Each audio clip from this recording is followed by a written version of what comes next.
নমস্কার। কবি কুসুম কুমারী দাসের লেখা কবিতা আদর্শ ছেলে। আমাদের দেশে হবে সেই ছেলে কবে, কথায় না বড় হয়ে কাজে বড় হবে।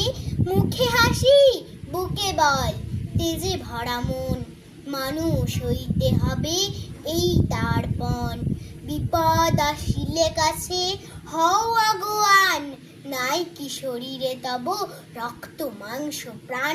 হাত পা সবারই আছে, মিছে কেন ভয়, চেতনা রয়েছে যার সে কি পড়ে রায়। সে ছেলেকে চাই বলো, কথায় কথায় আসে যার চোখে জল, মাথা ঘুরে যায়। সাদা প্রাণে হাসি মুখে করো এই পণ।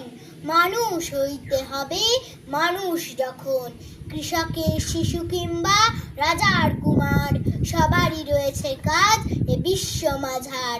মনে প্রাণে খাটো সবে, শক্তি করো দান, তোমরা মানুষ হলে দেশের কল্যাণ।